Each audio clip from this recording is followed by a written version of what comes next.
Genèse, chapitre 3. Le déluge et les récits bibliques du début a eu lieu en Afrique. Pourquoi?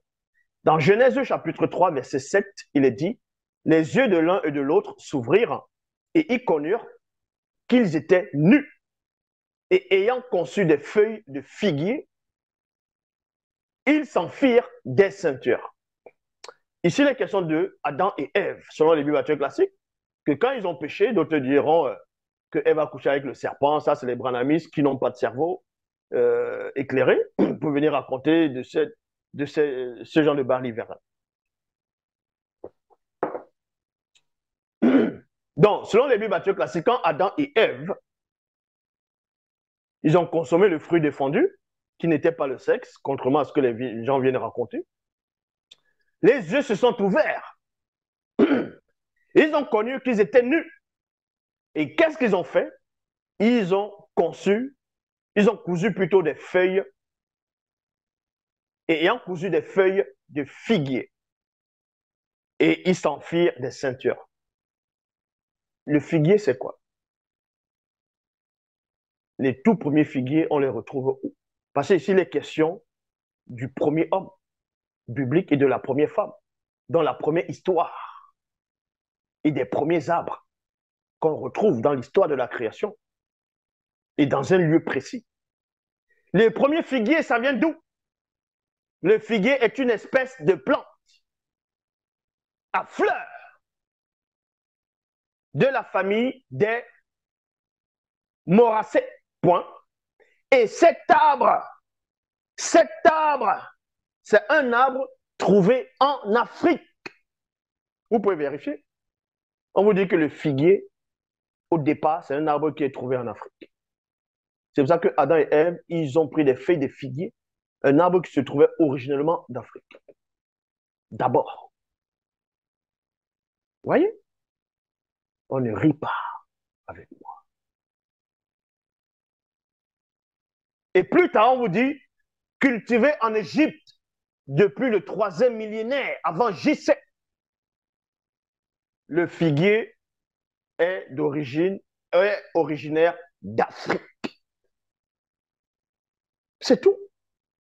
Et Adam et Ève ont pris des feuilles de figuier pour cacher les nudités. Donc, les premiers arbres, c'était en Afrique.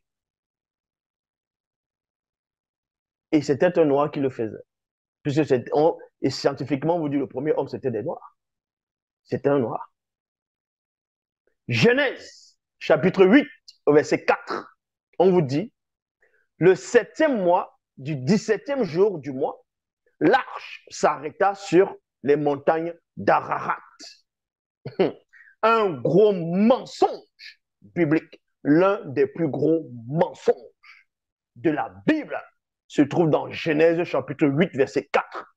On vous dit que Noé, quand l'arche est descendue, après que l'eau soit partie, plus l'arche va s'arrêter sur les montagnes, dans notre version, le mont, sur les montagnes d'Ararat. L'arche va se poser là-bas. Déjà, les montagnes d'Ararat se trouvent où? C'est en Turquie occidentale. Et la Turquie, c'est dans le continent, selon eux, le continent Europe et Asie. Écoutez attentivement. La plus grande partie du territoire de la Turquie se trouve en Asie, dans l'Anatolie ou l'Asie mineure. Déjà, je vais vous démontrer ici qu'au temps de Noé biblique, l'Asie n'existait pas, l'Europe n'existait pas, l'Océanie n'existait pas, l'Amérique n'existait pas. C'était l'Afrique, un seul continent. Au temps de Noé, c'était encore un seul continent. Il y a une version des Bibles qui le dit aussi. Mais aussi, au temps de Noé, les montagnes n'existaient même pas encore. Est-ce que vous comprenez? Je répète ici, au temps de Noé, les montagnes n'existaient pas encore. Dieu n'a pas créé les montagnes au début de la création. Au temps de Noé, il n'y avait pas la montagne. Dans Job, chapitre 15, au verset 7, dans Job 15, verset 7, Bible of Stervan, il est dit, es-tu le premier-né des hommes, point de, il y a virgule ici, et as-tu été formé avant les montagnes? Point d'interrogation. Si vous comprenez pas ce que ça veut dire quoi? Le premier homme est né avant la formation des montagnes. Déjà un. Perret, gentil et Rélette, il est dit, tout dans une autre version, es-tu né le premier des humains, virgule, et avant les collines, fus-tu mis au jour?